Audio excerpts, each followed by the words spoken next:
ഇത് മാസ് മോട്ടോഴ്സിൽ നിന്നാണ്. നമ്മുടെ ഹോണ്ട ആക്റ്റീവ BS6 മോഡൽ വണ്ടിയാണ്, ആക്റ്റീവ 125. അപ്പോൾ അത് ജനറൽ സർവീസായിട്ട് നമ്മൾ കയറ്റിയിട്ടുണ്ട്. ജനറൽ സർവീസിൻ്റെ ഭാഗമായിട്ട് നമ്മളതിൻ്റെ ബാക്ക് ബ്രേക്കൊക്കെ നമ്മൾ ചെക്ക് ചെയ്യാനും ക്ലീൻ ചെയ്യാനൊക്കെ ആയിട്ട് അയച്ചാനുണ്ടോ.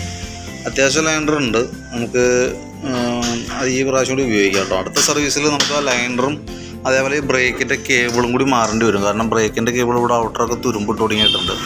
അപ്പോൾ അടുത്ത സർവീസൊക്കെ ആകുമ്പോഴത്തേക്കും ബ്രേക്ക് ഒരു ടൈറ്റ് വന്നൊരു ഫീൽ വരും. അപ്പോഴത്തേക്കും ലൈനറും ഏകദേശം ആവും. അപ്പോൾ ആ കൂട്ടത്തിൽ കൂടെ നെക്സ്റ്റ് സർവീസിൽ നമുക്കത് മാറ്റിയിടാം കേട്ടോ. പിന്നെ നമുക്കതിൻ്റെ എയർ ഫിൽറ്ററിൻ്റെ ഭാഗം നമ്മൾ അഴിച്ചു നോക്കണുണ്ട്. എയർ ഫിൽറ്റർ വലിയ കുഴപ്പമൊന്നുമില്ല, ഒന്ന് ക്ലീൻ ആക്കിയിട്ട് ഒന്ന് റീസെറ്റ് ആക്കിയാൽ മതി.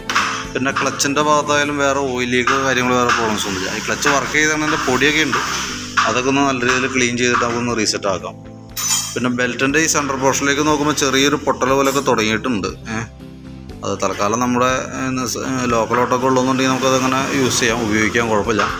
കാര്യമായിട്ട് വലിയ ലോങ് ഓട്ടോക്കെ ഉണ്ടെങ്കിൽ അടുത്ത സർവീസിൽ നെക്സ്റ്റ് സർവീസിൽ എന്തെങ്കിലും നമ്മൾ അഴിച്ചു നോക്കുക അതേപോലെ തന്നെ. അപ്പോൾ കൂടുതലായിട്ട് തോന്നുകയാണെങ്കിൽ അടുത്ത സർവീസിൽ മാറ്റാം. ബെൽറ്റിന് എന്തെങ്കിലും ഒരു പൊട്ടൽ വീണിട്ടുണ്ട് കേട്ടോ. പിന്നെ അതേപോലെ തന്നെ വേരിയേറ്റർ ബോഡിയാണ്, അതിൻ്റെ റോളർ വെയിറ്റ് കാര്യങ്ങളൊക്കെ നോർമൽ സാധാരണ തേമാനങ്ങളൊക്കെ ഉള്ളൂ.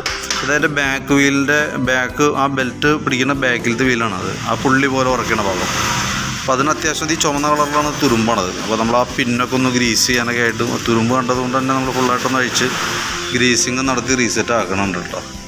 കാരണം എന്ന് വെച്ച് കഴിഞ്ഞാൽ ആ ഭാഗം ശരിക്കും ഈ സൈഡിൽ നമുക്ക് ക്ലച്ചിൻ്റെ ഭാഗത്ത് ഓയിൽ കാര്യങ്ങളൊന്നും വരില്ല, നമ്മൾ മാനുവലായിട്ട് തന്നെ അഴിച്ച് ഗ്രീസിങ് നടത്തി പോകണം. ലൂബ്രിക്കേഷൻ അങ്ങനെ കിട്ടുള്ളൂ അതിന്. ഇതിൻ്റെ ഉള്ളിൽ അത്യാവശ്യം തുരുമ്പൊക്കെ ഉണ്ട്. അപ്പോൾ അതൊക്കെ ഒന്ന് ക്ലീൻ ചെയ്ത് പിന്നെ ഗ്രീസ് ചെയ്തിടാം കേട്ടോ. പിന്നെ നമുക്ക് ഞാൻ ബ്രേക്ക് കേബിളിൻ്റെ ദിവസം പറഞ്ഞിരുന്നല്ലോ, ബ്രേക്ക് കേബിൾ ചെറിയൊരു ടൈറ്റ് തുടങ്ങിയിട്ടുണ്ട് കേട്ടോ. അടുത്ത സർവീസിൽ നമുക്ക് എന്തെങ്കിലും അത് മാറ്റിയിടേണ്ടി വരും. പിന്നെ ബാറ്ററിയുടെ കണ്ടീഷൻ നമ്മളൊന്ന് ചെക്ക് ചെയ്ത് നോക്കണം. നമുക്കിത് ഇരിക്കുന്ന ബാറ്ററി 5 ആമ്പിയറിൻ്റെ ബാറ്ററിയാണ്, 12 വോൾട്ട്.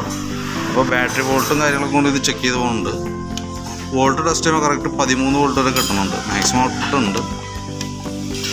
ബാറ്ററി ടെസ്റ്റ് മോഡിലേക്ക് വിട്ടുണ്ട്. അപ്പോൾ കംപ്ലയിൻറ്റ്സ് എന്തെങ്കിലും കൃത്യമായിട്ട് നമുക്കിതിനകത്ത് കാണിക്കും. ഇതിപ്പോൾ ഓക്കെ ആയിട്ട് കാണിക്കണം. ഇപ്പോൾ നിലവിൽ ബാറ്ററിക്ക് നിലവിൽ പ്രോബ്ലം ഒന്നുമില്ല കേട്ടോ. പിന്നെ അതേപോലെ തന്നെ പ്ലഗ് ആയാലും ക്ലീൻ ചെയ്ത് കയറ്റിയാൽ മതി. എയർ ഫിൽറ്ററും പ്ലഗും കൂടി ഒരുമിച്ച് മാറ്റിയങ്ങനെയാണ്. സാധാരണ എയർ ഫിൽറ്ററും പ്ലഗും കൂടിയാണ് മാറേണ്ടി വരാം.